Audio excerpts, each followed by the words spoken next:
The 2025 NFL draft is set.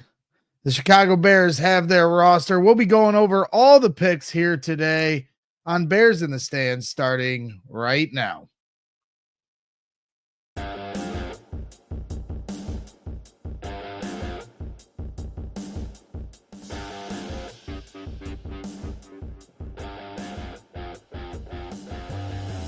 Welcome back to Bears in the Stands.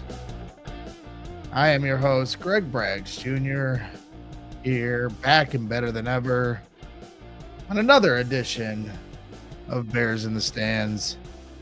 Alongside me, as always, is Christian and Joey. You can follow them on Twitter at CJFB Scout. And, of course, our guy Joey Sandwich _ on Twitter as well. Early Sunday morning show for you. We figure we go over the totality of the Chicago Bears draft now that everybody's in place. We even got our UDFAs in. So everything is set. Table is set. Rookie mini camp is on deck. Schedule release is on deck. And now we can finally start to talk about the vision for the 2025 Chicago Bears. So we'll kick things around the horn. Joey, I'll start with you, and then we'll finish with Christian since he had the opportunity, or he didn't have the opportunity the other day to kind of go over Colston Loveland as well. But I'll start with you, Joey, your final thoughts here on the overall draft and everything that we saw the Bears do. Yeah, personally, I absolutely love it. I know myself, just like probably 90% of the fan base was expecting that running back pick to come a little bit sooner. Seems like everyone was kind of holding out all day long, day 2, day 3. But, overall, I mean, the Burden pick obviously was, I don't know how many people were expecting another high-end wide receiver to be added that early on day 2. You certainly did. Well, yeah, I mean, hey, like I mentioned, I figured if he was still on the board and they stayed true to that BPA process, that he could be an option there. And hey, sure enough, he did. But, honestly, my favorite part of it was the trade back from 41 to 56. I really liked them grabbing those two late second round picks. But more importantly, we kind of got a mixed bag of everything, right? They went and added a offensive lineman, defensive lineman in the second round there. So I was pretty excited about that. Not as early as maybe a lot of people had thought, but hey, 2 second round picks, guys with some versatility. I think there's a ton of reasons to be excited about that personally.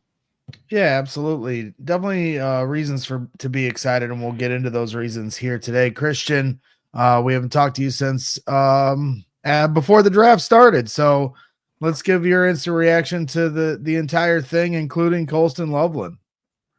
Yeah, I love a lot of what they did in this draft. Obviously, they talk in the press conference about adding competition. That's kind of what my outlook was on it as well. You had competition on the defensive line, on the interior with Shemar Turner.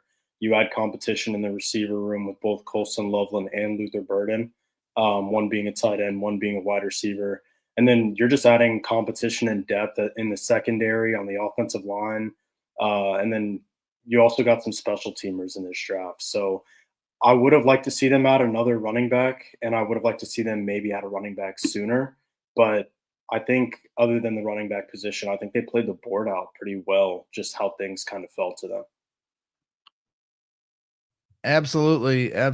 The Bears certainly, I think you just nailed the head. My first instinct to say what was the word, if you could put one word on this draft, my first instinct was to say depth. But then after listening to Ben Johnson yesterday, who is a lot of fun to listen to when he's at the podium, and you talk about the previous coach with some of his hits philosophy and sometimes a little bit of football jargon word salad. This guy doesn't mix words in Ben Johnson. And 2 quotes that stood out to me, and the one where you talk about competition, it's not just depth. He talked about He said, I think all we did this weekend is we might have just turned up the notch for certain people in the building. That's a good thing. That's a healthy thing.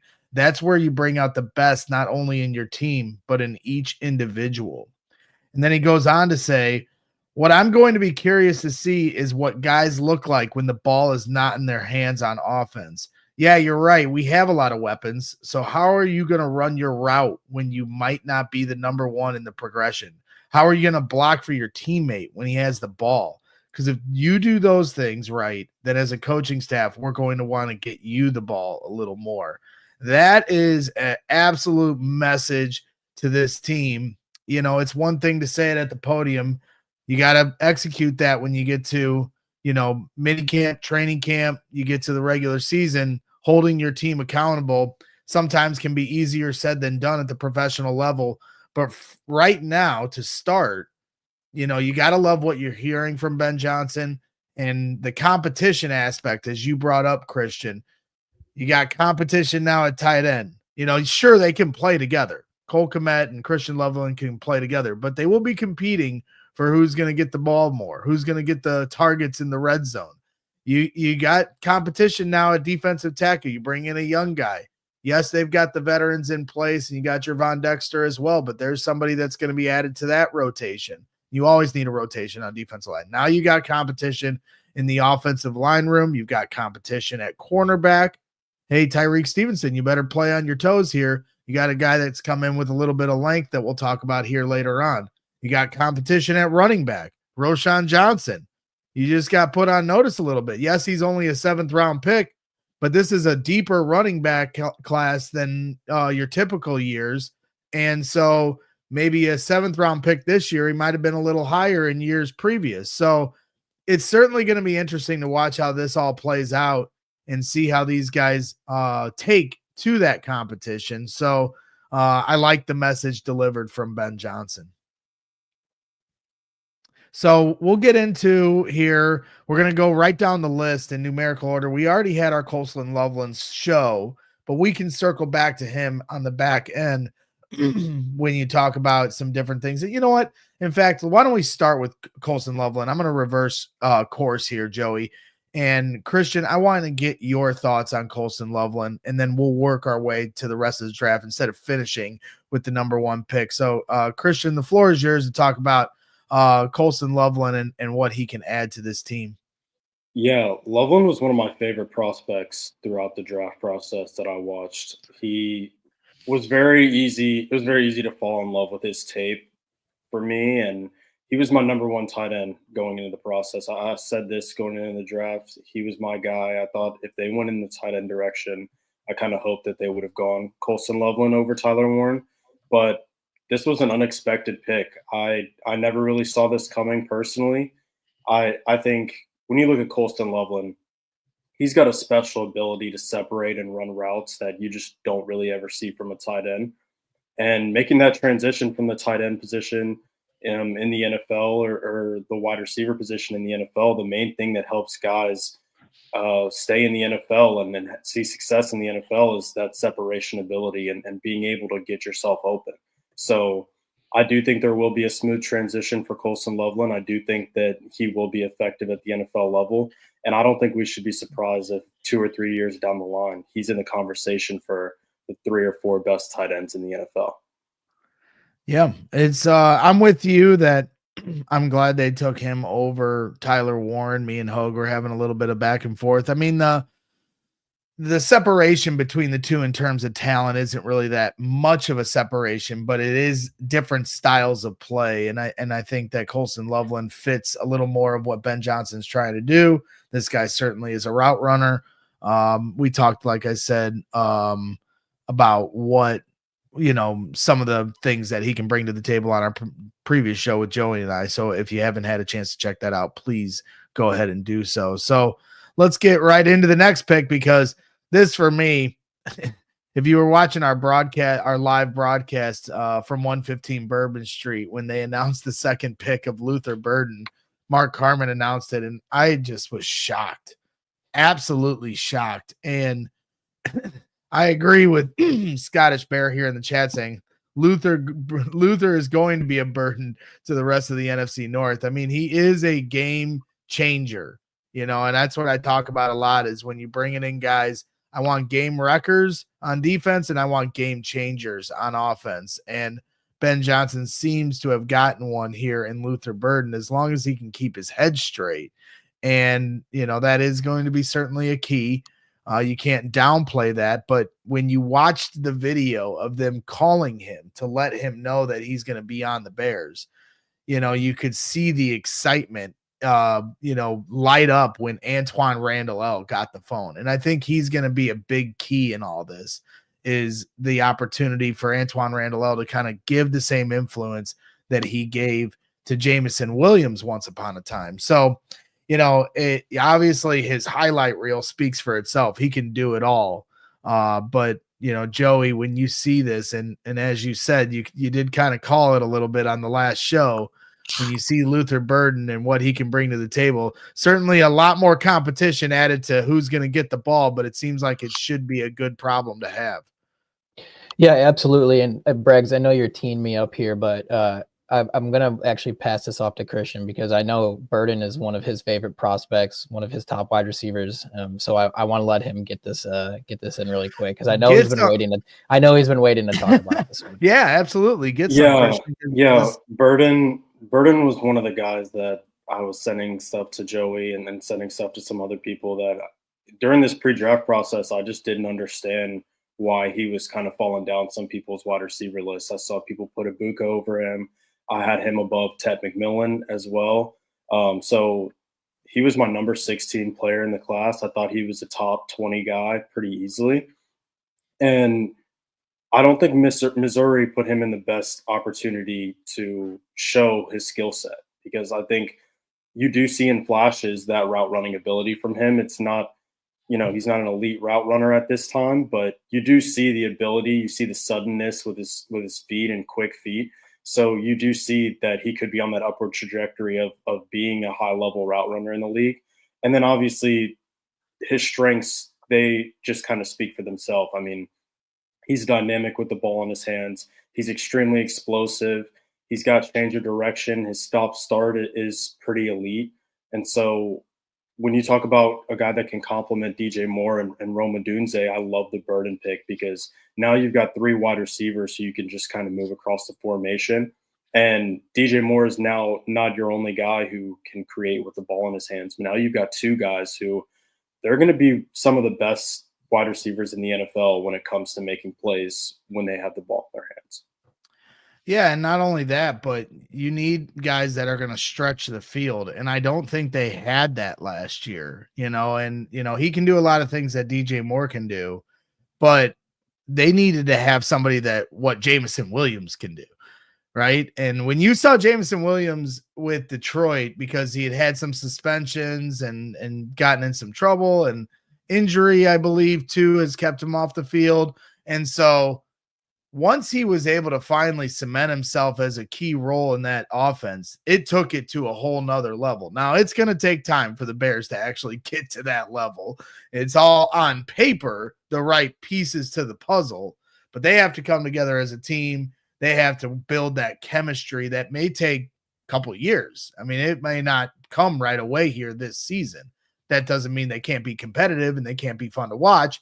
But when we're talking about 70 touchdowns for the Lions last year, that's going to take some time. That being said, they need a guy that's going to stretch the field because teams were just able to stack the box and really, tighten things up and make things a lot harder on Caleb Williams, Rome Odunze, DJ Moore, the tight ends, and there's just less space and opportunity. But when you have a guy that really can threaten you vertically, that's where I think that's going to be one of the biggest things that I think he helps bring to the table as a multiplier potentially. And Scottish Bear is right. Matt Waldman had Luther Burden in his top 3 wide receivers in the last 3 years, and that was over Marvin Harrison Jr. He had Malik Neighbors 1, Rome Odunze 2, and Luther Burden 3. And that's of all wide receivers over the last 3 years. And he scouts like 60 plus wide receivers every season. So that is certainly something to be able to get a guy like that at 39, Joey. Yeah, no, I agree. And like you mentioned, like he brings a speed element to the team. He's a low 4.4 guy. I think he ran a 4.41. To me, like you said earlier, it was kind of like a shocking pick.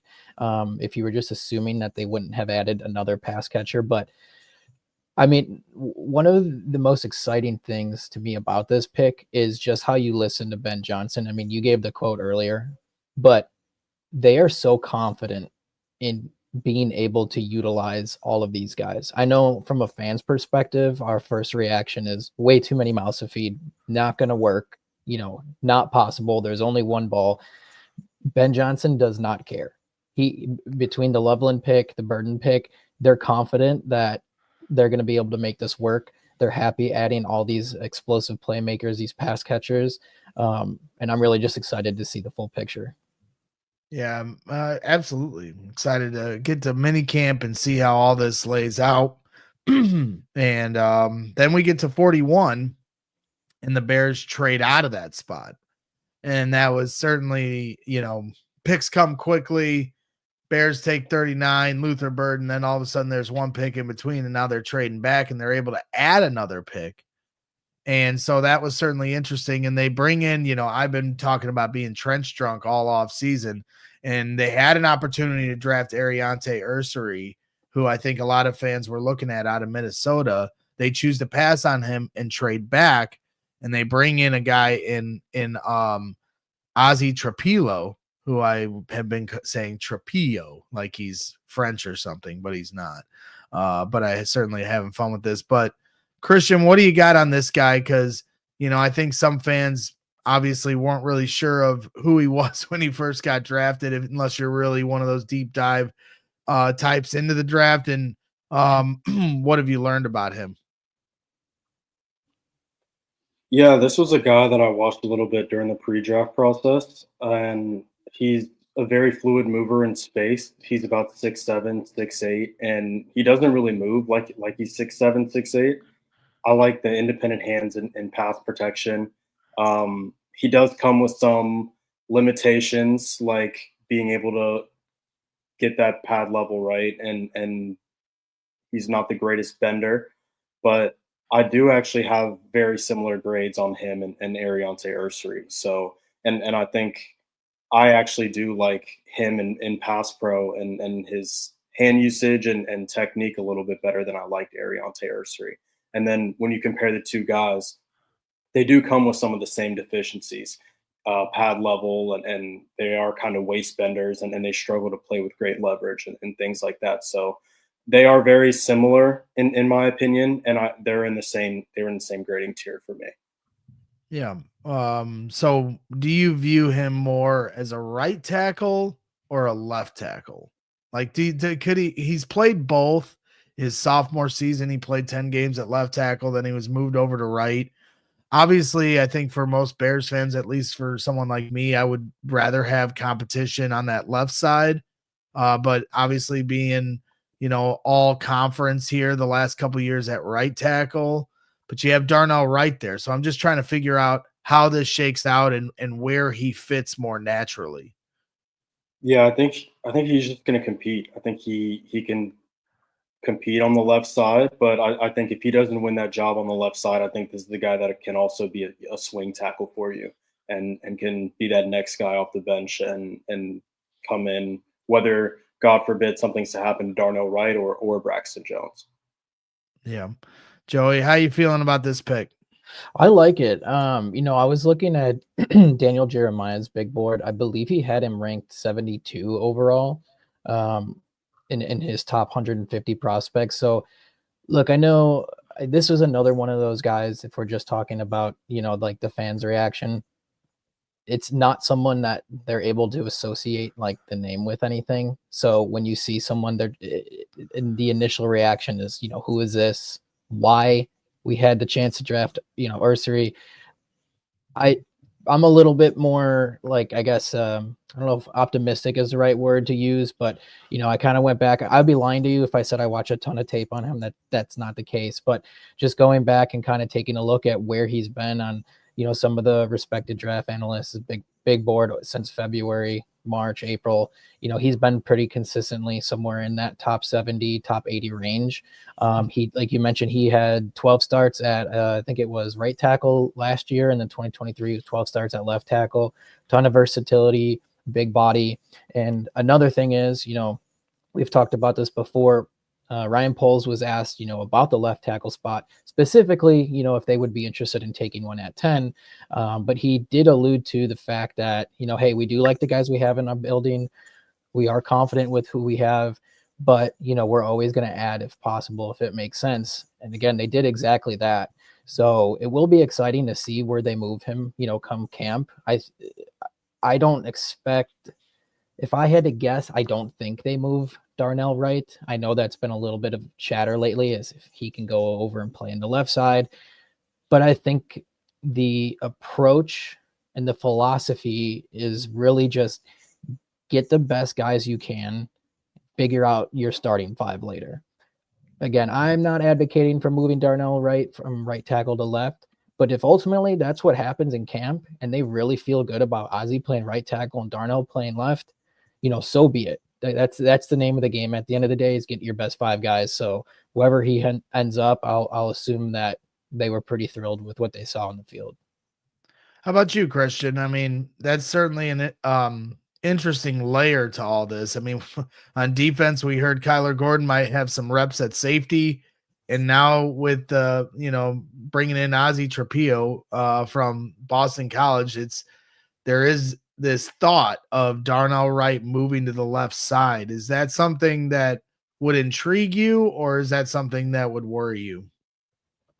It's not something that would intrigue me initially, but I think if the team had a good plan for him and they felt good about it, the O-line coach felt good about it, then I'm not really going to fight that or argue that. We'll just kind of let that play out. But I do like the fact that Ozzy can play both the right and the left side, and now you're in a position where you can just get your best five guys out there. So if that's Braxton Jones at left tackle and if that's Ozzy being that swing tackle, then that's what it is. But if Ozzy's able to beat him for the job, then that's great as well. And then Karan's going to fit in somewhere in the mix as well. Whether that's maybe he ends up being the swing tackle, and maybe he doesn't. Maybe he kicks inside. Who knows? But you're going to be able to get your best five out there and kind of line up your second string guys accordingly. Yeah, that's my biggest question is if you were to move Darnell Wright to the left side, then Braxton Jones obviously becomes your backup left tackle if that's how it played out. And then you have Karan Amagaji, who could potentially be your swing tackle, but do we even know how he could play as the swing tackle? How would he do on the right side? He's never done that here at the NFL level. Not really sure how many reps he's gotten at right tackle in college, but it would concern me as a guy that still, has some development to do, a lot of development to do. But I will say this, I would prefer Ozzy Trapilo, however you want to say it, Ozzy, to be on the left side, just because I want competition over there. I want Braxton and Karan to stay over there, and may the best man win. But if they were to move Darnell Wright over to the left side, he's blocking next to all-pro left guard Joe Tooney. So whoever is blocking at left tackle gets to stand next to the most talented guy on the roster, arguably the best player on this roster, a guy that's been to the playoffs every year of his career with the exception of one, who's been to 6 Super Bowls and I think won 4. So that's a great person to be right next to, regardless of who it is. And Joe Tooney's certainly going to be a guy that can take care of you. So Tape Never Lies Network is here in the house. I think that might be Shane, but it could be Phil. You never know. But he says, leave Darnell on the right side. Chicago is notorious for moving their best lineman around, and it limits their ceiling. Keep him at right tackle. I agree. But if you listen to what Ryan Poles and Ben Johnson said yesterday, where they were like, yeah, we're going to have to figure out who's playing what side. I mean, what other position was he talking about? So I think that Ben is at least considering it. But I don't necessarily disagree with Shane. No, for sure. And again, I'm not advocating to move Darnell Wright from right to left tackle by any means. Just more so kind of like you mentioned, listening to what's being said, and if it's a possibility, it wouldn't be my preferred choice. But if they went that route, I'm certainly not going to act like I know more than Dan Rochar and whoever else is in charge of putting that starting five together. But one other thing that you just mentioned about Tooney is that another thing that makes me happy about this pick is I can't remember the last time. So we're bringing in a second round tackle, right? And he's going to be competing with Braxton Jones, who's been a starter in this league for the last 3 years. They have Joe Tooney, Drew Dahlman, Jonah Jackson. I mean, look at the recent history of high linemen, first, second round guys that we've brought into this team that are expected to kind of be the guy in the room, right? Darnell Wright coming in here, you expected a lot out of him. This guy can come in, he can take his time. He has a ton of veteran presence around him, guys who've been doing it for a handful of years, and he's not expected to be like the person to be looked up to. So Sure. it's like the first time you can kind of say like, but we're talking about legitimate competition at tackle. I mean, we haven't had that conversation in some time, right? So Yeah. Yep. And one thing I just want to say just about Ozzy, just to reiterate, like he is 100% a second round guy at that tackle spot.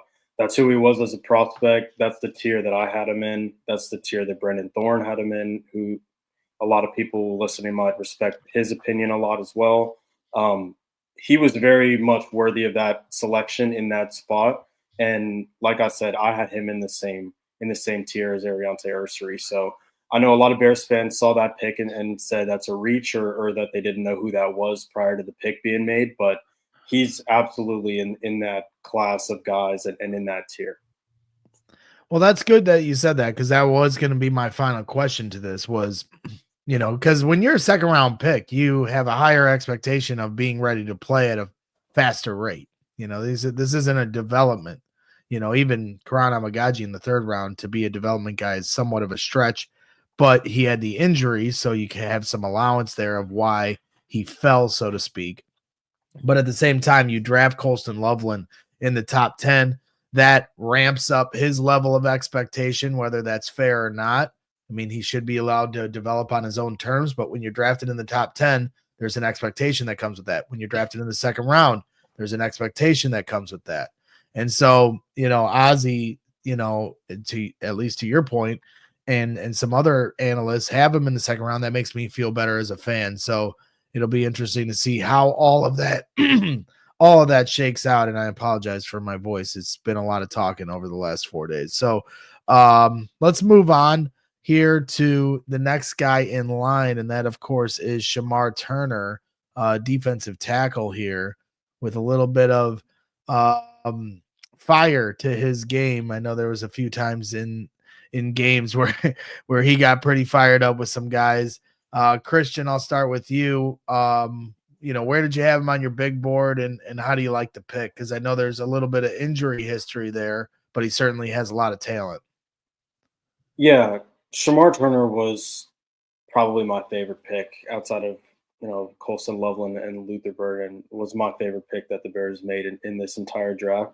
That's not a guy that I expected them to target or really expected them to go after. I think my expectation going into it was that they would grab an edge rusher rather than a defensive tackle, just because they did have three guys on the interior. But Shemar Turner, when I started out this process back at the beginning of November, the first guy I watched was Nick Scorton. And two guys really stood out to me on that defensive line when I was watching Texas A&M. And kind of funny that they both had the same first name, but it was two guys named Shemar. And as I did my research on the guys and kind of gathered more information on them, I just really liked what I saw from Shemar Turner. And Texas A&M did line him up as a one technique, as a zero technique, a good amount. And so I think that did put him in some situations that maybe weren't so ideal.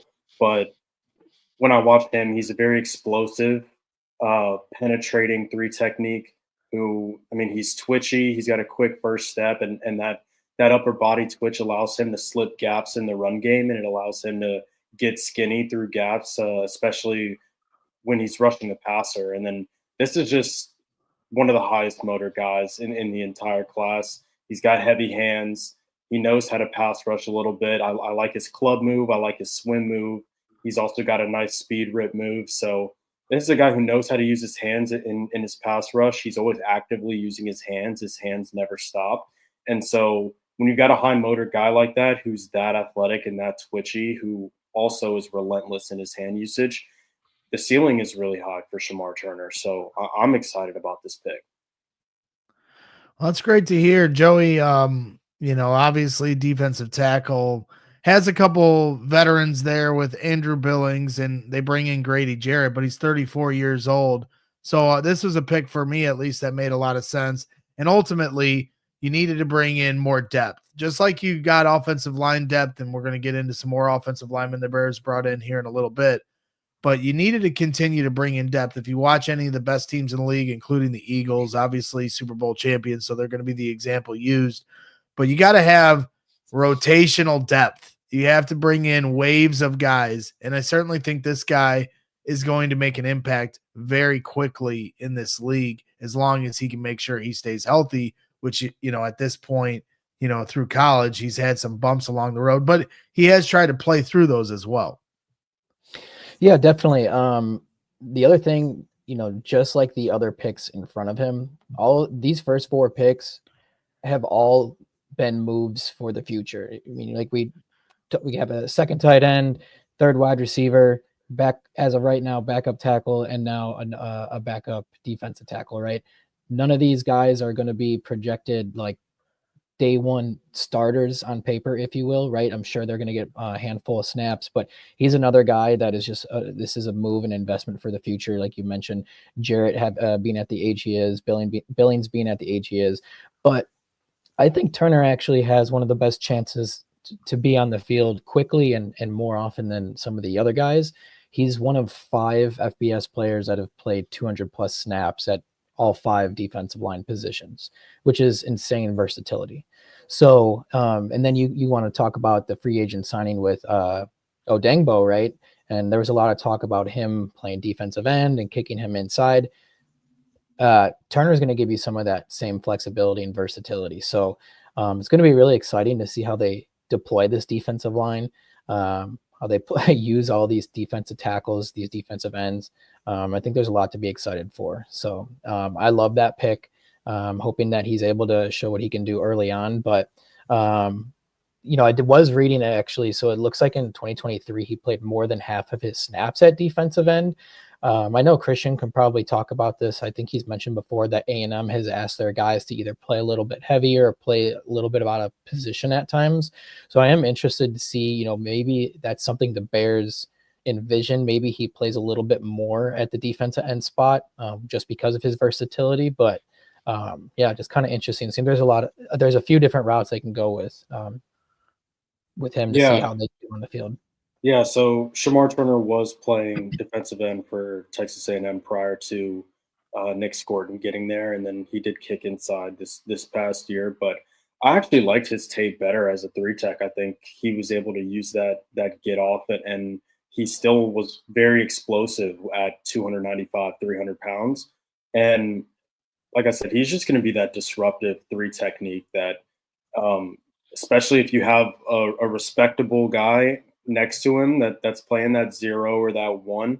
I mean, he's going to get one-on-ones all game long, and his athleticism. I mean, his ability to cross space offensive linemen, and his first step is testing those offensive guards. He has to, and even the center, he has to make them close space really quickly right off the ball. So this is a guy, especially you put him in a room where he's learning from Grady Jarrett, who I think you go back the last 7 or 8 years. I mean, there aren't very many guys that are better to learn from at that spot. So he was a high ceiling, just really explosive, twitchy athlete to me that I saw him as a guy who, if he lands in the right spot, he's got a really bright future. And I think the Bears qualify as the right spot for him.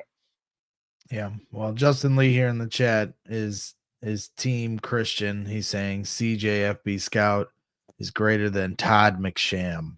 I don't know if you feel good about that, but he's got you above Todd McSham in his rankings on the big board for draft analysts. So Shout that's out to very, Justin. yeah. And then he also says Joey greater than Mel Diaper Jr. So Justin's got the dad jokes rocking right now. Maybe there's a kid on the way. Who knows?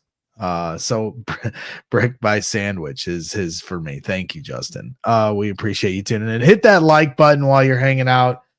Subscribe to the channel on YouTube if you haven't already. We've got about 1,400 people watching across Twitter, YouTube, and Facebook, and we appreciate everybody tuning in. But certainly, a small way you can help us out is by coming on over to our YouTube channel and hitting that like button and subscribing to the channel. That's always going to help grow what we're trying to build here. And Don Burr has found his way in the chat. And I am not taking any comments down. He says Braggs is taking my comments down. I'm not taking your comments down. I'm just not putting them on the screen because you're obnoxious, Don. But I'm glad that you found this channel as well, because there isn't a Bears show that you don't miss. And that is why we appreciate you. So once again, hit that like button, Don, if you're going to annoy everyone in the chat. So moving on here to the next one. And this was a pick for me that kind of came out of nowhere, I think, for most people. And, you know, it lined up some frustration for me as well, because it wasn't anything personally against the player, but I was so dead set on running back at this point in the draft. You start day 3, the Bears have pick 109, and Cam Scatterbo comes off the board, and he was the guy that I was really hoping for. You also had a running back, Tootin, that also came off the board before 109. And then all of a sudden the Bears trade back. And you're like, wait, there's all these good running backs still available. Why would you do that, Ryan Poles? And so he trades back, and now the Bears have to wait until like pick 132. And you got to be patient. And you're thinking it's going to be a running back because the board just keeps pushing these guys down. And then all of a sudden they come to the podium and say the Chicago Bears select Ruben Hippolyte, linebacker from Maryland here. So Christian, you know, when we started to get to know him a little more, it certainly seems like he's got a lot of speed, and he's got a lot of talent, but I think for a surprise for many here from Bears Nation. Yeah, I think this pick was really interesting. I saw 2 different content creators, kind of in the Twitter draft space, YouTube draft space, that whenever this pick was made, 2 different people, kind of simultaneously said, this is the first guy that was selected in this draft that they didn't get to evaluate, that they didn't get to. And so a lot of people who do draft evaluation, they do pick out 100 guys or pick out 200 guys or pick out 300 guys that they think, kind of will fall as the board stacks out. And a lot of people just really didn't get eyes on this guy because they didn't think he was going to get drafted this high. And I say that to say that I think a lot of people might see this as a reach, and we don't really know what he's going to be until he gets out on the field. And so obviously Chicago was much higher on him than consensus draft community and by, kind of the mainstream and the national media and kind of how they predicted this thing to fall out. But he is a very explosive athlete. He's obviously somebody that they targeted, that they like a lot. And obviously Dennis Allen has a plan for him. So I'm kind of curious to see just kind of how this plays out. Yeah, and when you see his RAS score, as some people like to point to, Joey, you have obviously a lot of green on the side where you're talking about speed. His 40-yard dash runs a 4.42. That's blazing speed there, for a linebacker. And then his 3-cone drill was impressive. His arm length at 31 and a half, 31 and 6 inches or so. So a little bit there on length isn't the best. His height isn't the best. But your thoughts here on Ruben Hippolyte? Yeah. I'm not going to try to like fluff this one up or anything like that. Polls in his post-draft presser talked about, staying patient on their board, staying true to their process. This is a part of it, I guess. So they like him for a reason. I'm going to go ahead and assume what you just said. It's based off of the traits. The guy can fly. They are lacking that a little bit. I know Tremaine Edmonds is a more athletic type of linebacker, but they don't really have anything like that 4.42 speed in that room. And again, you look at that position, it's definitely a position of need. It's pretty thin after Edwards and Edmonds with Ogbong Bamiga and Noah Sewell, some other practice squad level guys. So, and listen, here's the other thing. I know we just got done talking about 3 second-round picks. This is a mid 4th round pick. I know we want to have guys that have all sorts of high upside and potential diamond in the rough, but the reality is a lot of day 3 picks, round 4 through 7, sometimes they just are what they are, and that's just a solid backup to special teams level player. I don't necessarily think there's anything wrong with that at all. That doesn't mean that, if the guy never plays or starts, 17 games a season, and that doesn't mean it's going to be a missed pick. So I'm not too sure what his ceiling is. Obviously they have some optimism there with what he brings to the table athletically. And so we'll see what happens. That Sam backer spot is still wide open. We don't know who's actually going to play there. So it's just another guy that they've brought in to compete for that 3rd linebacker spot in camp and a special teams unit. So that's about all I got for you, though, to be completely honest. Yeah, it's it's obviously a mixed bag of opinion here in the chat. Genuine Indian saying that Hippo linebacker was also pitiful. He didn't like the pick, but then others did. When you talk about the speed, Christian, I'm curious in your evaluation when you're looking at guys and you're ranking your board and you're scouting everyone. How much do you take into account this, RAS chart, the relative athletic score? Do you add that into the research you do and some of the, final evaluations you make? No, it's really for me, I use it as a cross-checking kind of thing. So if I turn on the tape first, which a lot of these guys I'm getting to before the combine or before their pro days. So if I turn on the tape and I think a guy's explosive or I think I see something as far as his athletic profile, then the combine and the pro day, that's kind of to cross-check that and see kind of if the tape matches up with the kind of athlete that he is. And then if I am surprised by something, if a guy runs a slower time than I'm expecting, or a guy runs a quicker time than I'm expecting, then I will go back to the tape and rewatch and kind of evaluate and see kind of what he is on the field.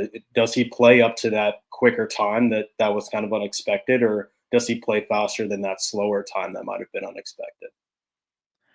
And help me out. Was this the pick where they traded back and were able to add a 4th round pick for next year, or was that the next trade? Because they made like 7 trade backs. So I'm like losing track of which one. I don't know if you guys know off the top of your head, but go ahead, Christian. Joey, I believe this was the first trade back, right? Yeah, I think I have it up right here. And if I'm wrong, someone can correct me in the chat. But first trade back on day 3. Yeah, so Bears, because this was pick 190. No, this is 132. Right. So they traded back from 108, I believe.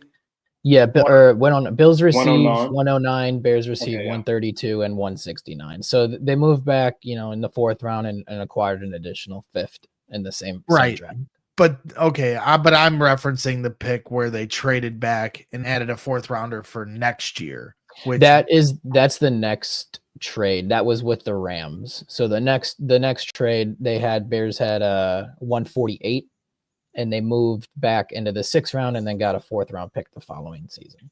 Right. Thank you for that clarity there, because to me that was one of my favorite moves of the day in day 3, because obviously with day 3, as you said, Joey, Bears fans are going to have high expectations, but you're kind of hoping, you're kind of throwing darts at the wall at this point. And, that's not to say that they didn't bring it. They're just drafting these guys blind. They certainly did their research. But that was, as Iggy says, the trade with the Rams as they traded back and added a 4th-round pick for next year. I thought that was a great move. Of all the trade backs, didn't love 109 to 132. I would have stuck there and found a running back. Clearly, they were in the market for one because, as we'll get here later on in the show, they certainly drafted a running back. So it was obvious even from the start where they, reportedly were trying to trade up for Ashton Genty, and it seemed fairly obvious that's exactly what they were trying to do.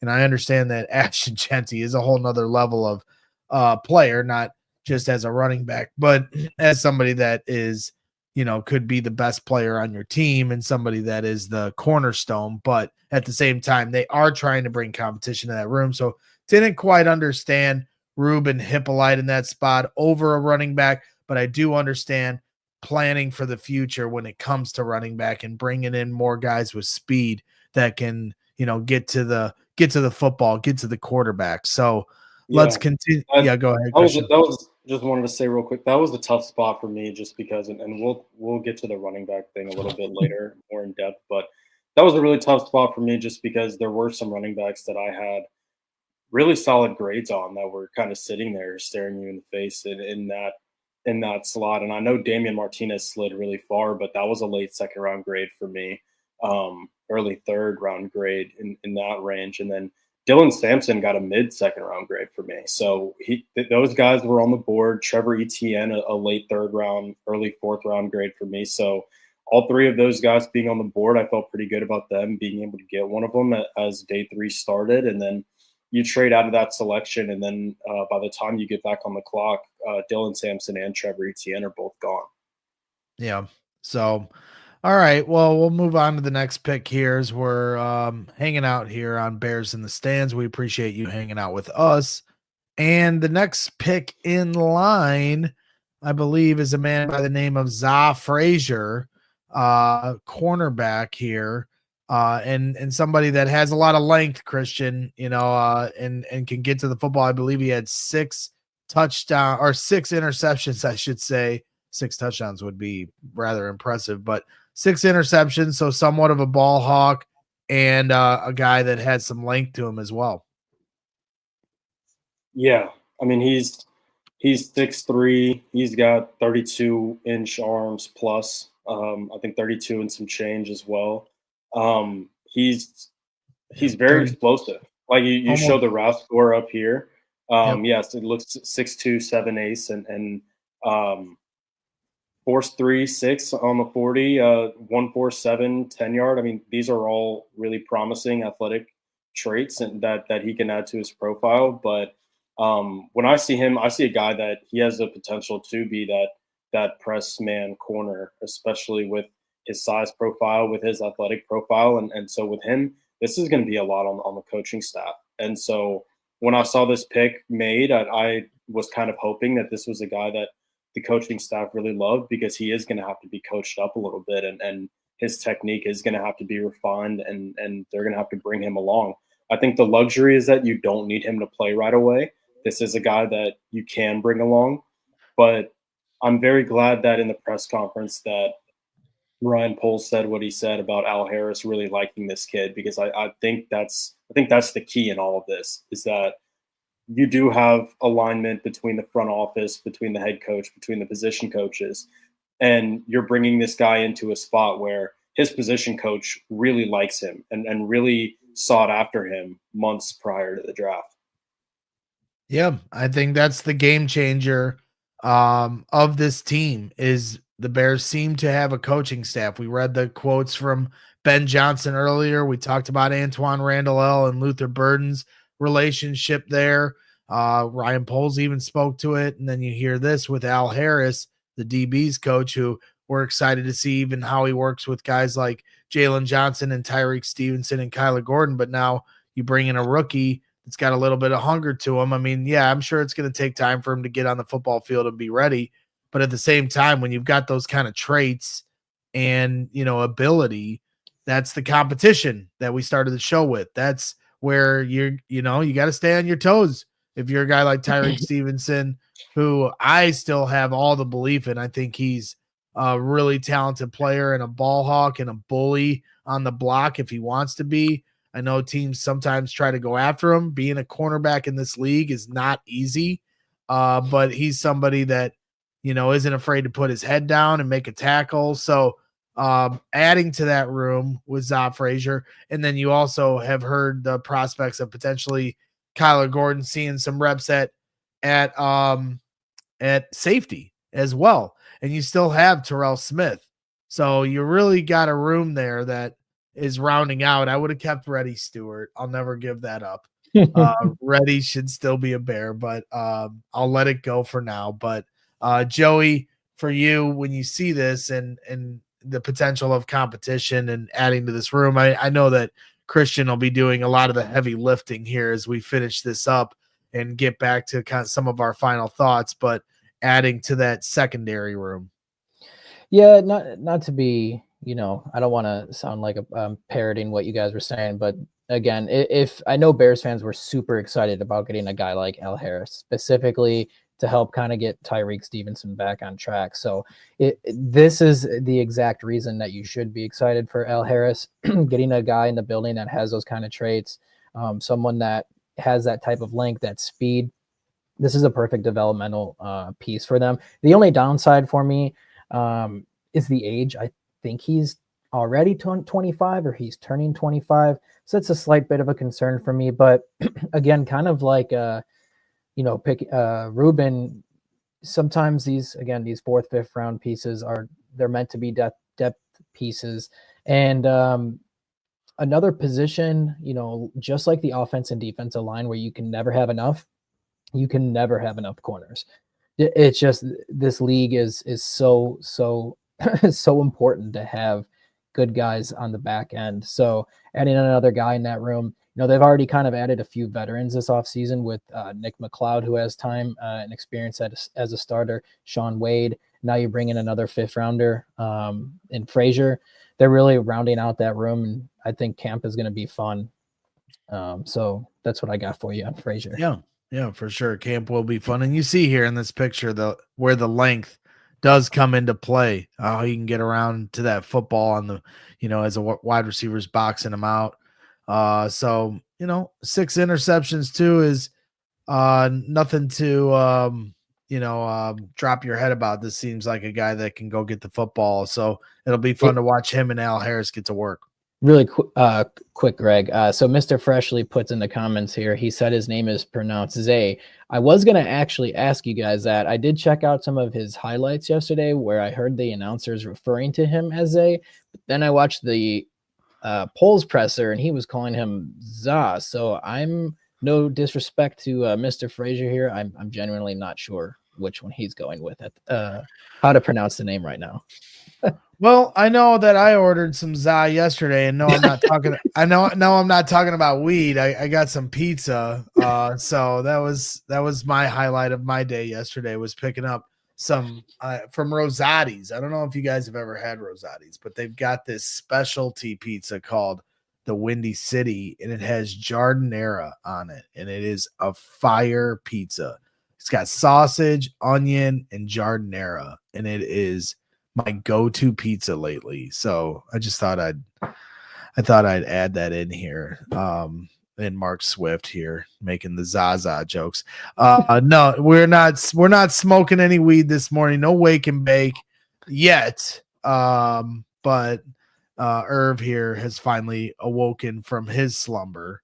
You're late. And one thing I just wanted to add specifically on these last 2 guys that we talked about, really the last 3 guys that or really any of the picks, honestly, from day 2 on, kind of starting with Ozzy and Shemar, is that I just want to reiterate, it's important that these position coaches wanted these players, and kind of the way that the team has been structured before, and I know a lot of the fans haven't trusted the position coaches before, but kind of going into this draft, I thought one of the best parts of this team was that we do have an Antoine Randall, that we do have a Dan Rochar, that we do have an Al Harris, that we do now have a coordinator like a Dennis Allen on the defensive side of the ball. And so these guys are a very big part of the process of selecting these players. And so I think that's very important when we look at kind of who exactly they decided to take it in these rounds. I think these are the guys that the coaches like, that the coaches really believe in, and so for me, that's why I do feel good about a lot of these picks, is because I trust the coaches more than anything. Well, it's a great underlining, and I'll probably steal that thought and say it on CHGO Bears on Monday, because it's a very good thought. And Mr. Freshley is doubling down and saying he said it in his press conference to Courtney Cronin. So if that's the case, then we'll start saying Zay, and we appreciate your assist there on that clarity. And Irv, as I said before, is in the chat, and so is Astro. So they must have just gotten out of church, and I'm happy for them, and I'm hoping that their prayers have been answered, and maybe they've been forgiven for their sins. But I'm glad you guys have finally joined the program here with your good friends here from the mean streets of Twitter. So moving on here as we roll things along, we're getting on to the next pick, which I believe is Luke Newman, offensive lineman from Michigan State. What do you got on Luke here, Christian, as we're starting to get really into the weeds of this draft? Yeah, I think you said it best. We're really getting into the weeds of this draft. I didn't know too much about him prior. I did know that he was a Shrine Bowl guy, and he was a guy that had that guard center flexibility at the Shrine Bowl. And so I do like, to be more specific, he did do center stuff at the Shrine Bowl. And so some teams were looking into him as a later round guy who could potentially be that interior offensive lineman who can play center, can play guard. So I do like this pick for that reason. It's not a flashy pick. It's not a guy that you're penciling in as a starter, but they also don't need a starter at those spots. So I think adding depth is important. How many teams start out with or finish the season with the same offensive line combination that they started out with, or go through all 17 weeks only playing 5 guys? Just doesn't really happen. So I like them trying to address the depth on the offensive line in this draft, and Yep. saying we need to coach these guys up. We need to bring in more young guys that Dan Rochar he's got his hands full now. Yeah, I like it. More trenches, more better. Let these guys develop. I'm sure when the Bears, drafted Braxton Jones, we all said who, and then he turned out to be a starter very quickly in this league, and now someone that is certainly on his heels as far as being in some competition, but at the same time has had a respectable run here. Same with a guy like Charles Leno, who wasn't perfect, had his flaws, but when you get guys later in this draft, and if they can find a way onto the football field, it's that's what you're hoping for in a 6th-round pick, right? So Luke Newman, Michigan State, obviously for the last year, so obviously he's gone up against some better competition, and the Bears, Joey, saw enough to see in him to bring him to Chicago. Yeah, I mean, another guy that has versatility from his days in college. I think he had some left tackle at Holy Cross before he was at Michigan State and played guard. So, look, I'm never going to complain about taking flyers on offensive linemen.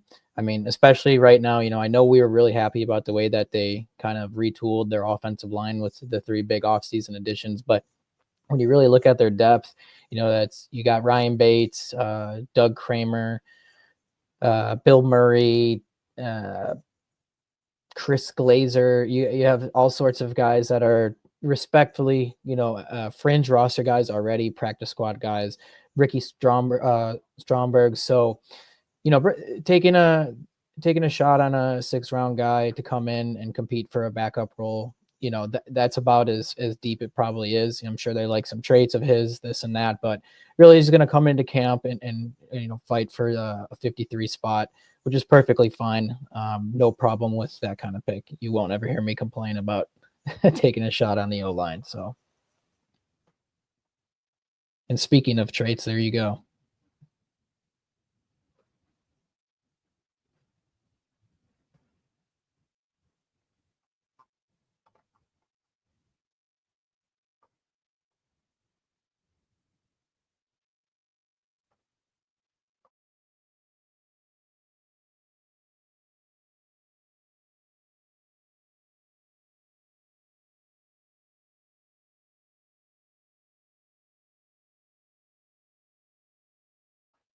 Braggs, are you muted?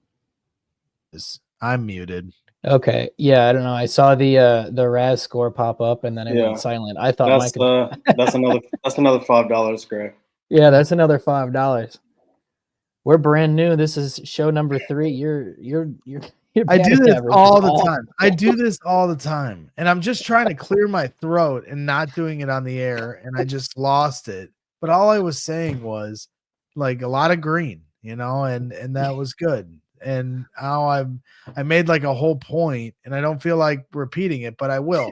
Arm length, obviously 31 inches, but Yeah. so that's a little shorter on the shorter side. But when you're at guard or center, maybe not as big of a deal. Certainly still something you got to monitor, but at the same time, some explosiveness, some speed, and a guy that you add to the room now with a little bit of potential. You just never know. So yes, I continue.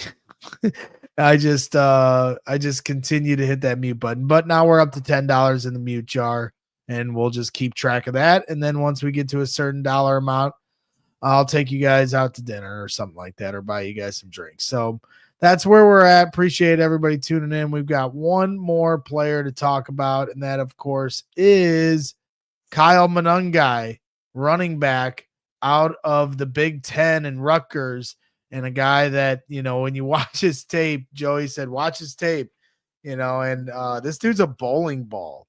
And as Adam Hogue said it yesterday, and I somewhat agree, it sounds silly to say, but like Ashton Genty, diet Ashton Genty or something, like obviously not the same level of player by any means, but a guy that really made some big time plays and is fun to watch, Christian. I mean, that's really what it is. He's fun to watch, low center of gravity, and a bowling ball out there.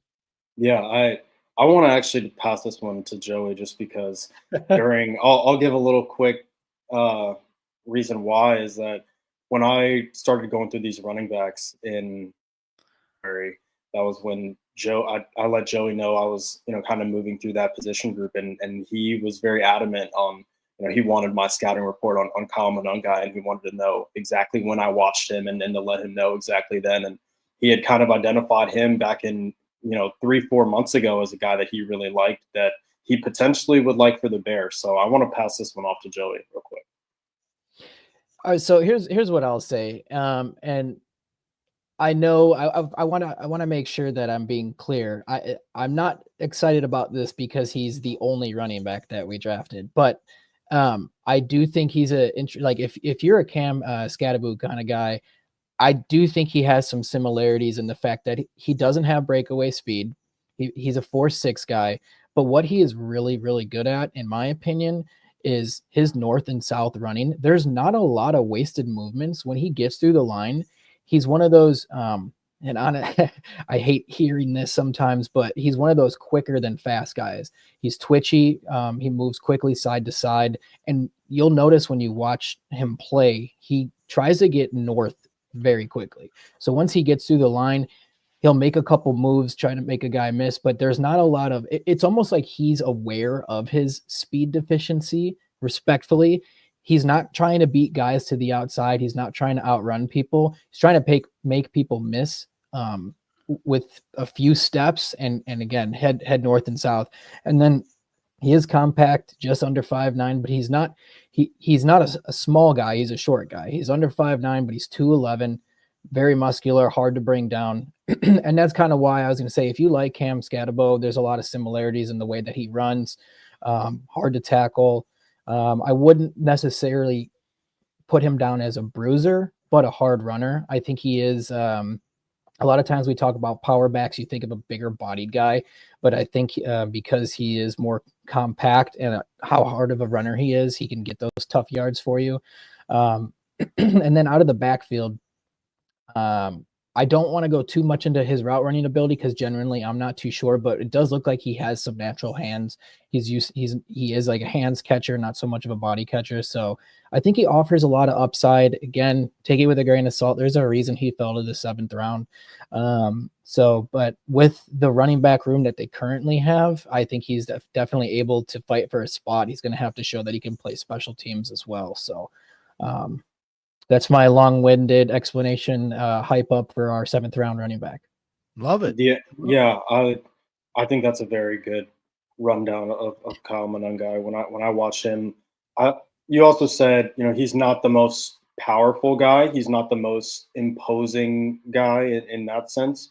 I think when you talk about running backs, there's a difference between power and contact balance, where contact balance is more your ability to stay up through contact and your ability to keep that leg drive and keep going and you know, kind of shake off tacklers. And I think power is more of delivering those hits and delivering those blows. So, but this is a guy with really good contact balance. I really like his footwork. He's very efficient with his footwork behind the line of scrimmage. Joey, you pointed out no wasted movement. That also just goes, you know, the footwork goes along with that. I mean, he's very efficient runner.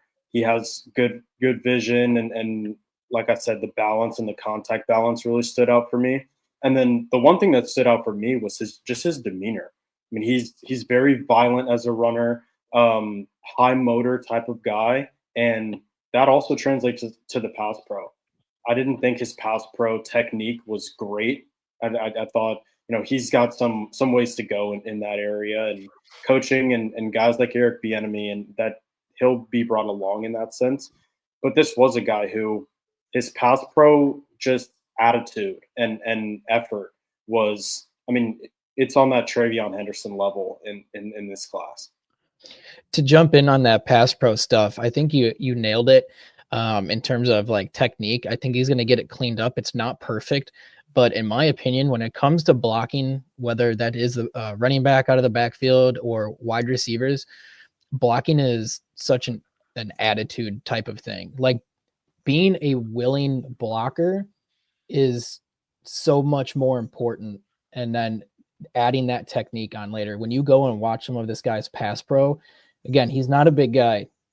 He doesn't care who's running through that hole. He's meeting them head on. So I think having that type of attitude and willingness to go stick your face mask into somebody, that's the first step. And then just kind of cleaning up the fundamentals of it. I'm kind of excited to see where he can go with that. One last thing with him, you know, if you are big into like the character stuff, he was a team captain the last 2 years, obviously very well respected by his teammates. So, you know, that's another reason maybe they brought him in the building. Good guy to have in that running back room. Yep. And, Yeah, and I wanted to add something real quick. And we talked about when I did a running back stream back in January, we spent a good amount of time on the fact that Monangai, of all the guys that I watched in this class, you know, 22, 23 running backs, he's the guy that did not fumble throughout his tenure at Rutgers. And so I think that's a very, you see it, yeah, up on the screen here. I mean, that's a very important thing is ball security. And there were some backs in this class, guys like Bashal Tootin and some of these other guys that did have some ball security issues, Cam Scadaboo even. And so that's something that you have to believe that Ben Johnson and Eric Bieniemy really harped on and part of the reason why they really like this guy. Yeah, I mean, when you're a violent runner, you're going to have the propensity to have the ball get knocked out because you're so focused on trying to lay the guy out across from you. And so to not fumble, you know, is impressive for sure. And I believe he was the 14th running back off the board in the draft. And that's interesting because our guy, of course, Matt Waldman, had him ranked as running back 14. So that's really interesting to hear. And his, you know, he has obviously an extensive breakdown, so I'm not going to read the whole thing, but said Monangai is a tough and smart runner with good feet and a low center of gravity. Added up, and his game screams, never say die. Talks about his acceleration, his strong contact balance, short area quickness, some of the things that you guys here have elaborated on. But he does say that, it is one thing that he is going to have to work on here is pass protection, where he goes on to say, Manungai would be at least close to one of my top 5 backs on the board if he was a better pass protector. He has work to do with positioning his body, so he's dictating terms with a balanced and controlled starting position at the point of collision. So, I mean, I know there are some highlights out there of him doing a good job in pass protection, but evaluators are looking at this and saying, hey, it is at the next level. You've got to have a little more discipline with your stance and your leverage and things of that nature. So I think that's going to be something that we have to keep an eye on. Yeah, I think it's you can kind of fall into a trap if you watch pass pro highlights or a cut up of a guy with good pass pro reps. It's blocking. It's very similar to an offensive tackle. It's that if you were to show any offensive tackle, whether that's NFL, whether that's a college level, if you were to show their 10 best reps or their 20 best reps, anyone might look like they're really, really great. And so you kind of have to find things within the margins. You have to find those bad reps. You have to find why they're happening, how often they're happening, and what situations they're happening in. And so, like I said, high effort guy in pass pro. And so him that along with the character stuff, I do feel like he will be able to clean that up and he will be able to make that a strength in his profile. But yeah, no doubt, I do agree that he does have some strides to make, especially with his technique.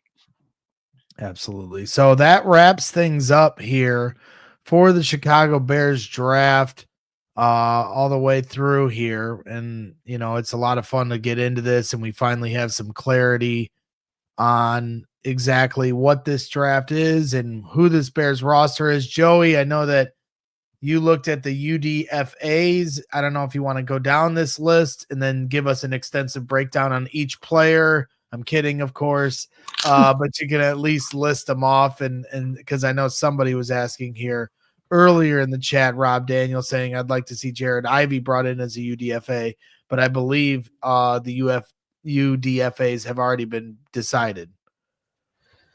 I know we brought in, I'll have to double check. I believe we have 9 of them that got brought in. Yeah. Maybe a little bit more. So I'll give a shout out because this is not my list. I'll give a shout out to Irish Bears Network for putting this together. Excuse me. So we have Major Burns, safety, Power Eccles, a linebacker, J.P. Richardson, wide receiver, Luke Eklund, long snapper, Jonathan Kim, kicker, Gio Paez, defensive line, Xavier Carlton, edge, Jade Walker, wide receiver, Cole Nelson, edge, Tyshim Johnson, safety, Jeremy Robinson, edge, Michael Batten, linebacker, and Sebastian, I believe it's Pares, offensive line. So for all the people that were upset with the edge position not being addressed, looks like they went out and grabbed 3 different guys to come in as UDFAs. I'll be completely honest with you guys. My offseason analysis does not quite go that deep, so I don't have a whole lot to say on the UDFAs, and I have no shame of admitting so. Yeah, no, it's okay. And Jeremy Robinson, I believe this was late last night. I don't know if you named him. I'm sorry when you were ringing that off, but Jeremy Robinson, defensive end from Kansas, is reunited with Austin Booker, per Michael Swain, to add to that UDFA list. And actually, I do want to just make a quick correction. So 9 of those guys I listed are actually UDFAs that have been signed. There was 3 or 4 of them that were actually just rookie minicamp invites. So we have roughly Over the Cap doesn't have the UDFAs listed yet. So we have actually, if you add those UDFAs, we have 89 guys on our 90-man roster right now. So we got room for another guy to get added to the final roster here before camp, and we're pretty much ready to go with the bodies that we have right now into summer. So Okay. Well, that wraps things up with the draft and the UDFAs all the way to minicamp invites. So if that isn't extensive enough research for you, then I don't know what to tell you. That's about as good as you're going to get here on Bears in the Stands. And we appreciate everybody tuning in. So hit that like button. I know a lot of you are watching on Twitter, Facebook. And then, of course, there's a good group here on YouTube interacting in the chat, with the exception of Astro, who is my nemesis forever. But we appreciate everybody nonetheless. So hit that like button. And if you're watching on Twitter, Facebook, once again, head over to the YouTube channel and hit that like button, subscribe to the channel. That certainly will go a long way in helping us out. Over 2,000 people watching the show here. So I wanted to ask you guys this. We'll go through favorite player in the draft, and then we'll give our grades, and then we'll call it a day. So we'll start with favorite player here in the draft. Very good chance that we all have the same one, but I'll start with you, Joey. Go ahead. Favorite? I mean, it's got to be between Loveland and Burden. So I'm gonna go with Loveland, just because of the upside that he has. Christian alluded to it earlier. He wouldn't be surprised if we're talking about this guy as a top 5 tight end 3-4 years from now. So I think anytime you have the ability to add a unicorn or something like that at that tight end position, it's something to be excited for. So you want me to give my entire grade or just my favorite? No, you don't have to give the grade yet. We'll just go okay. over favorite players first. Yeah, and then got to be Loveland. Gotta be Loveland. All right, Christian, favorite player you had from the 2025 NFL draft for the Chicago Bears? Yeah, it's Colston Loveland. He was my number 8 player in the class, and I even didn't like ranking him at number 8. I wanted to put him maybe at 5 or 6, but this was the guy who, going into the draft, I was very closely following where he was going to get picked, because this was arguably my favorite player in the entire draft before even becoming a Chicago Bear. I think, like I said earlier, I think he becomes one of the 3 or 4 best tight ends in the NFL at some point during his rookie contract. And I would love to see him and Caleb Williams build a similar connection to like you saw from Brady and Gronk, and like you see now from Patrick Mahomes and Travis Kelce. So these guys can build together and grow together, and their careers are going to line up together. So Yeah. For me, my favorite player has got to be Luther Burden. Every year I fall in love with wide receivers at training camp. Every year when we're in the draft, whatever wide receiver we take immediately becomes my favorite player. If you watch the video from last year's draft when the Bears drafted Roma Dunze, you could see me collectively lose my mind and pull little old Justin Lee up on the stage like the baby boy that he is to us. And as we embraced on the stage, just completely losing it. So that there's no different. If you watch the instant reaction from this year when they drafted Luther Burden, I didn't even think that would be on the table. And then all of a sudden the pick is in, and they're drafting this demon, as some people are calling him, of a wide receiver who can certainly make a lot of plays. And you can see the hands, you can see the speed, you see him run a lot of great slot fades. And, this is a guy that can make some plays here. And I'm just excited to see this guy out there. I don't care if it's going to take a hit for all these guys' numbers. I want more playmakers on my team.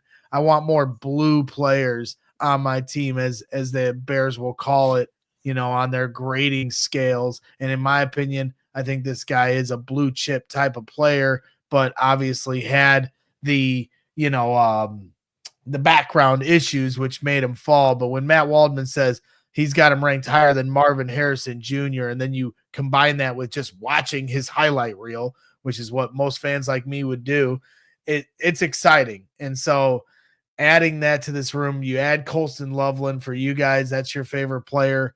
It's playmakers across the board, and that's only going to help everyone else.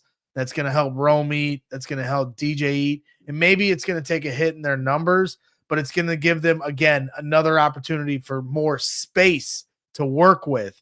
And then when they get the ball in their hands, to actually make a play or score a touchdown, which we certainly didn't see enough of And so I'm excited for the playmakers that have been added to this team. When I went into this draft wanting nothing but trenches and meat and potatoes, and we come away and we're all excited for the skill guys. Well, Greg, you just brought up being a fan of him and loving to watch his highlights. I mean, Ben Johnson's so excited. He's saying the same thing in his press conferences when they asked him what about Luther. He said, "Stud.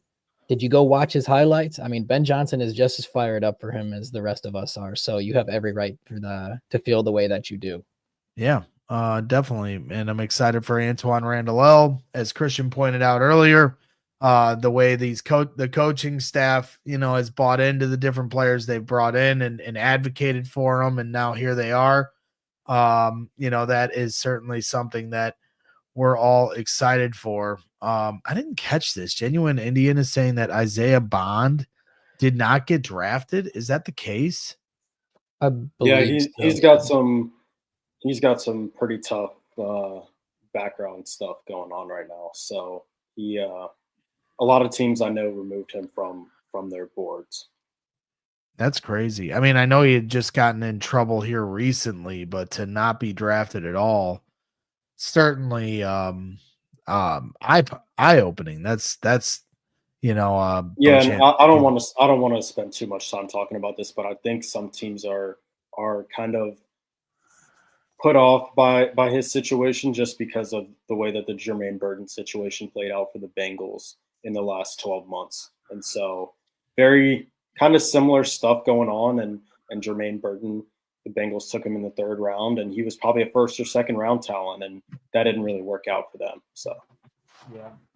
As my computer starts to run out of batteries here, so I got to make sure that I'm good. But let's give final grades here as we're wrapping things up here on Bears in the Stands.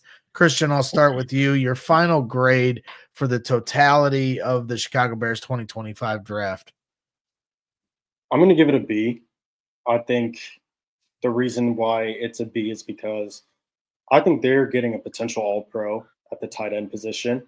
I identified him as a future top 5 tight end during this draft process, and I firmly believe that that's what he becomes.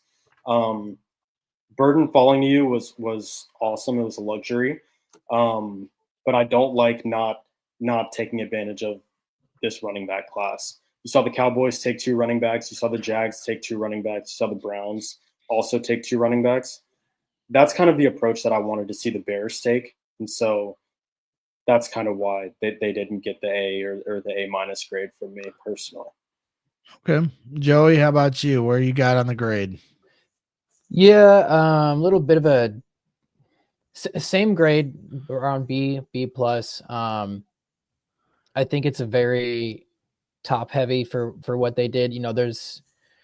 I'm trying to be as objective as I can about the day 3 picks, but I mean, I'm just super excited about what they did between pick 10 and 62, wherever Turner was. I think that was 62. But yeah, I mean, adding 2 of the best pass catchers in the class, adding a potential starting offensive lineman there in the 2nd, and then defensive lineman. I mean, like I said, I think they went BPA. I think they were very true to their process, but I think it actually worked out very, very well for them. So I think you're going to have 4 contributors for your team this year and for the next, 5, 6, 7 years. So I'm really excited about it. Like Christian said, I guess I have to give them a slight knock for not grabbing a running back, but I don't want to penalize them too much for not reaching and ultimately staying true to what they believe. So good draft. I think a lot to be excited about.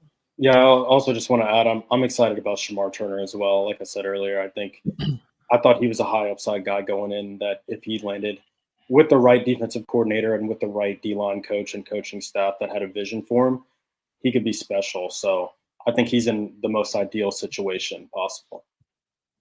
Yeah, I'm Squeegee jumping in here and saying we got 2 UDFA wide receivers today, Walker from A&M and a kid from TCU. So thank you for the update there, Squeegee. I don't know where my grade is. I hate having to try to agree with T3P, who's entered the chat here and is the eternal optimist always in our CHGO Bears chat. I agree that I wished they would have attacked running back earlier, and maybe they could have been more aggressive, whether it be in the second round or to start day 3, maybe attempting to try to trade up if Cam Scatabo was their pick. And I was losing my mind as we entered the 7th round because I just couldn't believe, after all the effort to try to get a running back, or at least seemingly trying to get one, whether it be Ashton Genty early on, or would they have drafted Travion Henderson, who falls 1 pick short, Cam Scatabo, who falls a couple picks short, Taj Brooks, who gets taken off the table a few picks before. You even had Brashard Smith go to the Kansas City Chiefs. That's somebody the Bears brought in for a top 30 visit. If he's good enough for the Chiefs, he should be good enough for the Bears. And so I was getting upset, but then they drafted Kyle Monangai, and he does have some intrigue to him. And yes, you could say it's a 7th round pick, but because of the depth of this running back class, you are going to have some guys that are taken in the 6th, 7th round, like Brashard Smith, like, Taj Brooks, like, Kyle Monangai, that could potentially, be a guy that has an impact here in the league. And I think with the Bears, when we talk about the playmakers that they brought in and that they already have, you really do have an opportunity, as if you are Kyle Monangai, to make a splash. Maybe he is a David Montgomery light, as people have brought up here in the chat. I know I at least have the trust that Ben Johnson is going to know how to use these guys in the best way. And then beyond that, I asked for trenches. They gave me trenches. They drafted 2 second-round picks on both sides of the ball. An offensive tackle and a defensive tackle. So maybe it didn't come in the 1st round. Maybe they could have drafted Mykel Williams. Maybe when we get to the middle of the season, we're complaining that they can't get to the quarterback and Mykel Williams is dominating for the San Francisco 49ers. That very well could be the case. But then they wouldn't have Colston Loveland, who Christian just got done saying could be a top 5 tight end in this league. So I'm gonna do my meatball routine, and I'm gonna stick with T3P here, and I'm gonna bump him into the A- range because at this point it is kind of an exercise in futility when you give grades this early. It's better to really, what we should be doing is giving a grade on the draft 3 drafts ago, because that's when we'll find out exactly what these guys are all about. But you got to do it. So I'm going to stick with my guy T3P, and we always agree on everything. So that's right. Great minds think alike. A-, me and T3P. Well, I'm glad you said that about adjusting the trenches here, Greg, because I appreciate everyone in the chat throwing stuff out to talk about here. So, but I see Khalaf Ibrahim talking about didn't do enough for the Lions on both sides. I feel like it's a very 50-50 split. If you're on Bears Twitter or whatnot, I feel like there's a lot of this going around. I mean, they had 8 picks, guys. 3 of them were on the offense and defensive line. Like Greg said, 2 of them were 2nd-round picks. I'm not sure how much more we could really add. I mean, I don't know what ultimately would make people happy unless the first 4 picks were all offense and defensive line. But I think, me personally, you got to be happy with it. Yeah. Though, could they have gotten a safety? Sure. Xavier Watts fell certain points. Maybe you could have got a safety. Instead, you get a corner. But outside of that, you got the linebacker for the, that you're trying to look ahead. Safety's kind of in that same range.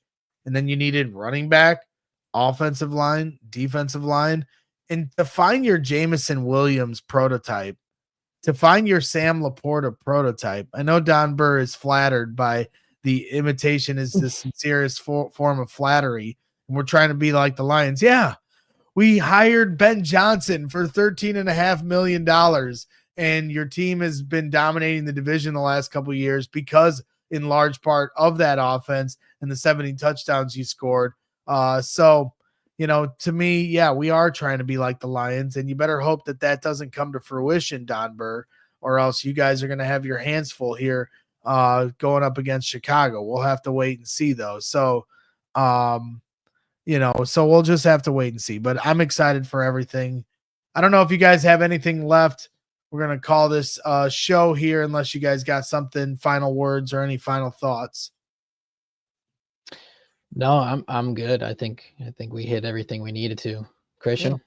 Yeah, no, I think we're good. Like I said, I'm excited for Loveland. I'm excited for Shemar Turner, and I'm excited for Luther Burden. I think Shemar Turner, especially, I think fans are kind of sleeping on him a little bit, and he's gonna be disruptive. He's a very disruptive, explosive 3-10. I did lie. Actually, I have one quick point. Everyone that's still watching, I know this is obviously about the draft. Keep in mind the offseason is not done. Player acquisition, we're going to see a lot of turnover. I feel like, a lot of people, we all watch this sport. We all watch how this stuff unfolds in the roster construction. But I feel like one thing that is forgotten constantly is after this draft, within the next few days, you're going to see teams all around the entire league cutting veterans, whether it's guys that they can save money on, guys that they feel they just don't need anymore because they got certain positions in a draft. You're going to see a lot of turnover here.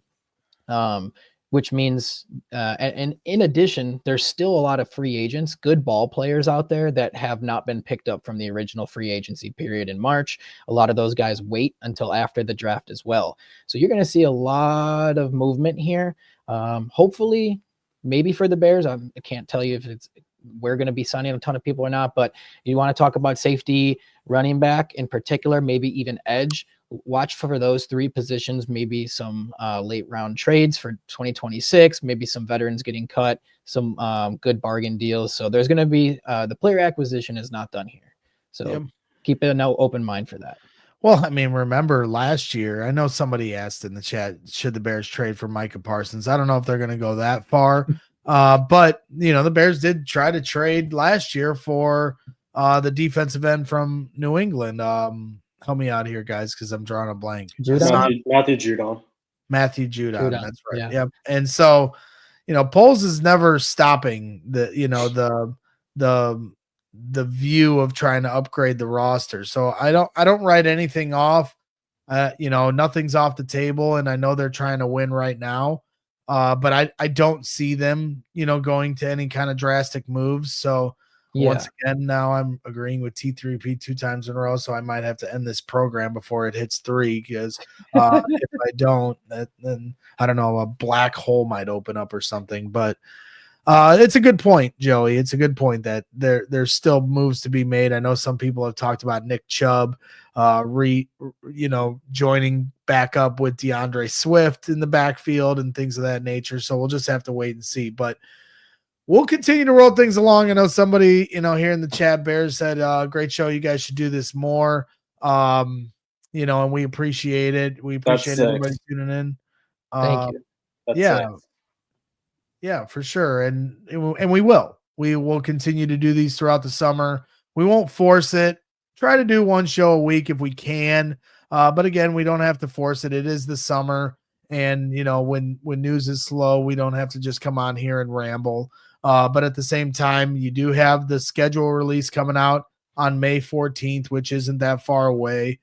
So that might be the next time we do a show. You never know. If not, you have rookie mini camp, which, I'll be working on with CHGO Bears and getting some insights there. Obviously, we won't be able to attend those things. So, we'll do our best to kind of read through the tea leaves. There will be press conferences after each mini camp and OTA and things of that nature. So once we get enough news kind of built up to give us a good show that we can come through and give opinions on, I think that's kind of how things will go through the summer as we continue to build this program up and build our audience. And we appreciate everybody tuning in. So that's kind of the game plan here for the summer is, us kind of building up what we're trying to do and you guys building up as the audience here watching. And so we appreciate every single one of you watching, and we will continue to pump out the content for you. So that wraps things up for today. Thank you to Christian and Joey. As always, thank you to everyone in the chat, including you, T3P, and Don Burr, even Don Burr, who I think left finally. So, one more time, hit that like button on your way out, subscribe to the channel. But until then, make sure you bear down.